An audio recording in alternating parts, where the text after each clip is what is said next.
કેમ છો મિત્રો? જ્ઞાન વૃક્ષના 90 ડે સ્પોકન ઇંગ્લિશ કોર્સના 41મા દિવસમાં તમારું ખૂબ ખૂબ સ્વાગત છે. આજે આપણે અંગ્રેજીના એક એવા પાવરફુલ શબ્દ વિશે વાત કરવાના છીએ જે તમારી બોલવાની છટા જ બદલી નાખશે, અને એ શબ્દ છે વુડ. શરૂ કરતા પહેલા એક નાનકડી ટેપ આપી દો. તમને ખબર છે, આ સ્પેલિંગમાં એલ સાયલેન્ટ છે, એટલે આપણે આને વુડ બોલીશું. ચાલો આજના સેશનની શરૂઆત કરીએ.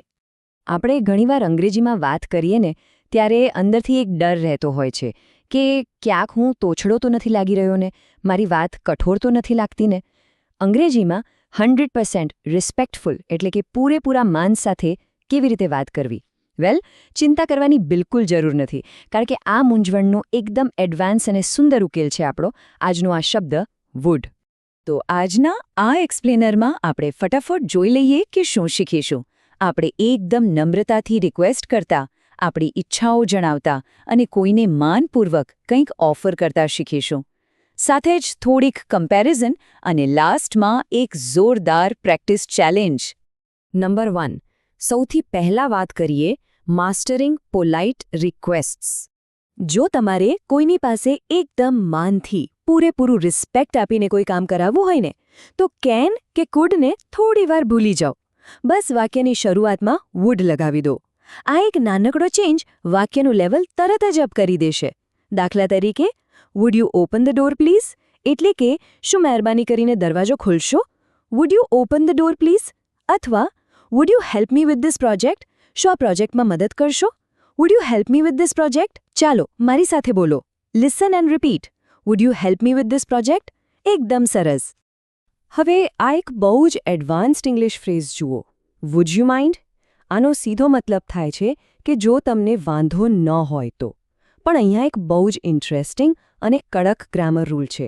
ખાસ યાદ રાખજો, આ ફ્રેઝ પછી હંમેશા એટલે હંમેશા ક્રિયાપદનું આઈએનજી વાળું રૂપ જ આવશે.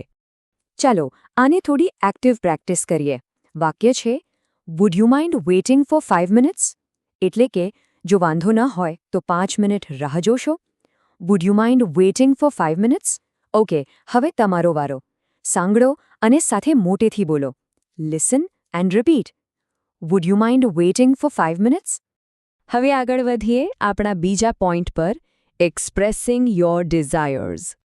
આપણે ઘણીવાર કહીએ છીએ ને કે મારે આમ કરવું છે, આઈ વોન્ટ ટુ. પણ ખબર છે, એ થોડું બેઝિક લાગે. એની જગ્યાએ પોતાની પસંદગી કે ઈચ્છા બતાવવા માટે આ પાવરફુલ ફ્રેઝ વાપરો, આઈ વુડ લાઇક ટુ. આ એકદમ સ્ટેન્ડર્ડ અને સન્માનજનક રીત છે. સ્ટ્રક્ચર બહુ સિમ્પલ છે. સબ્જેક્ટ, પછી વુડ લાઇક ટુ અને પછી તમારું મેઇન વર્બ. જેમ કે આઈ would like to say something. હું કંઈક કહેવા માંગુ છું. આઈ would like to say something. અથવા માનો કે આઈ would like to meet the manager. હું મેનેજરને મળવા માંગુ છું. આઈ would like to meet the manager. વિચારો કે તમે કોઈ સારી રેસ્ટોરન્ટમાં ગયા છો. ત્યાં ઓર્ડર આપવો હોય તો કેવી રીતે આપશો? આઈ would like two order a pizza. હું પિઝા ઓર્ડર કરવા માંગુ છું. આઈ would like two order a pizza. ચાલો ફરી એકવાર લિસન એન્ડ રિપીટ પ્રેક્ટિસ કરીએ. પૂરા આત્મવિશ્વાસથી બોલજો. આઈ would like two order a pizza. Perfect. આપણો ત્રીજો વિભાગ છે ઓફરિંગ વિથ એલિગન્સ. આપણે ત્યાં મહેમાન ભગવાન સમાન કહેવાય છે, રાઈટ?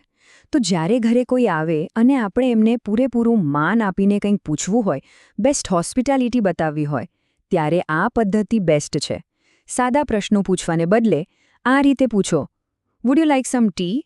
શું થોડી ચા લેશો? Would you like some tea? અથવા એમને જ ચોઇસ આપવી હોય કે what would you like to have?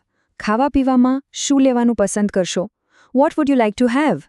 Trust me, આવા પ્રશ્નો પૂછશો ને તો તમારું અંગ્રેજી એકદમ સ્ટેન્ડર્ડ અને એલિગન્ટ લાગશે. હવે ધારો કે કોઈ તમને આવો પ્રશ્ન પૂછે તો જવાબ શું આપશો? હા પાડવી હોય તો એકદમ ઉત્સાહથી કહી શકાય, yes I would love to. અથવા સિમ્પલી યસ પ્લીઝ. પણ જો ના પાડવી હોય તો? એક ખાસ વસ્તુ નોટ કરજો, નેટિવ સ્પીકર્સ ક્યારે આઈ વુડન્ટ લાઇક ટુ એવો પ્રયોગ ભાગ્યે જ કરે છે. એ થોડું ઓકવર્ડ લાગે છે. એની જગ્યાએ એકદમ નમ્રતાથી કહો, no thank you, I just had tea. ના આભાર, મેં હમણાં જ ચા પીધી. હવે એક બહુ જ મજેદાર અને અગત્યની કમ્પેરિઝન જોઈએ, કમ્પેરિંગ ઇંગ્લિશ આસ્કિંગ સ્ટાઇલ્સ. અંગ્રેજી વાક્યોમાં નમ્રતા એટલે કે રિસ્પેક્ટનું સ્તર કેવી રીતે બદલાય છે તે જુઓ. ધારો કે તમે મિત્રો સાથે છો તો એકદમ કેઝ્યુઅલી કે ઇન્ફોર્મલ રીતે પૂછશો, ડુ યુ વોન્ટ ટી? ચા જોઈએ છે? થોડું સ્ટાન્ડર્ડ પૂછવું હોય તો, વિલ યુ ટેક ટી? શું ચા લેશો? પણ જો તમારે સૌથી સન્માનજનક અને બેસ્ટ રીત વાપરવી હોય ને તો હંમેશા કહો, would you like some tea? શું થોડી ચા લેવાનું પસંદ કરશો? બસ આ જ તફાવત ભાષાને સાચા અર્થમાં નિખારે છે. અને હવે સમય છે આપણા અંતિમ અને સૌથી અગત્યના વિભાગનો, ડેઇલી પ્રેક્ટિસ એન્ડ ચેલેન્જ. આપણા આ કોર્સના ફ્રેમવર્કમાં રોજિંદી પ્રેક્ટિસ જ સફળતાની ચાવી છે, એ તો તમે જાણો જ છો. તો હોમવર્ક ચેલેન્જ માટે રેડી? આ ખાલી જગ્યાઓમાં તમારે વુડ અથવા વુડ લાઇક ટુ મૂકવાનું છે. પહેલું, blank you please close the window. બીજું, I blank invite my friends to the party. ત્રીજું, what blank you blank eat. અને ચોથું, blank you mind giving me your pen. અહીં જ આ એક્સપ્લેનરને થોડીવાર માટે પોઝ કરો અને ફટાફટ સાચા જવાબો નીચે કોમેન્ટ્સમાં લખી દો. આટલું જ નહીં, બીજી એક ચેલેન્જ પણ છે. આ ગુજરાતી વાક્યોનું અંગ્રેજીમાં ટ્રાન્સલેશન કરવાનું છે અને યાદ રાખજો, અહીં વુડ લાઇક ટુનો જ ઉપયોગ કરવાનો છે. પહેલું, હું એક પ્રશ્ન પૂછવા માંગુ છું. બીજું, શું મારી સાથે ડાન્સ કરવાનું પસંદ કરશો? ત્રીજું, હું મારા વિશે કંઈક કહેવા માંગુ છું. અને ચોથું, શું કોફી લેશો? આ તમારા રોજબરોજના વાક્યો છે, એટલે આના જવાબો પણ ચોક્કસ કોમેન્ટ્સમાં શેર કરજો. અને આ છે આજની ફાઇનલ સ્પીચ પ્રેક્ટિસ. માની લો કે તમારે સ્ટેજ પર જઈને કોઈ ઔપચારિક ભાષણ આપવાનું છે. લોકો ડરી જતા હોય છે, પણ તમે નહીં ડરો. અરીસા સામે ઊભા રહીને આ લાઇન્સ કોન્ફિડન્સ સાથે બોલવાની પ્રેક્ટિસ કરો. Good morning everyone. First of all, I would like to thank you for this opportunity. Today I would like to talk about. બસ આ રીતે શરૂઆત કરશો ને તો તમારા આત્મવિશ્વાસમાં ઘણો વધારો થશે. તો આજનો સૌથી મોટો સવાલ, શું આજથી જ તમે તમારી રોજિંદી વાતચીતમાં આઈ વોન્ટની જગ્યાએ આઈ વુડ લાઇક ટુ વાપરીને તમારા અંગ્રેજીને એડવાન્સ લેવલ પર લઈ જવાની શરૂઆત કરશો? મને પૂરી ખાતરી છે કે હા. આ હતો આપણા જ્ઞાનવૃક્ષના 90 ડેઝ સ્પોકન ઇંગ્લિશ કોર્સનો 41મો દિવસ. જો આ એક્સપ્લેનર તમને ઉપયોગી લાગ્યો હોય ને તો એક લાઇક જરૂરથી કરજો, તમારા મિત્રો સાથે શેર કરજો. અને હા, આવતીકાલના ડે 42 માટે જ્ઞાનવૃક્ષ ચેનલને સબસ્ક્રાઇબ કરવાનું બિલકુલ ભૂલતા નહીં. ચાલો પ્રેક્ટિસ કરતા રહીએ, શીખતા રહીએ અને આગળ વધતા રહીએ. આવજો.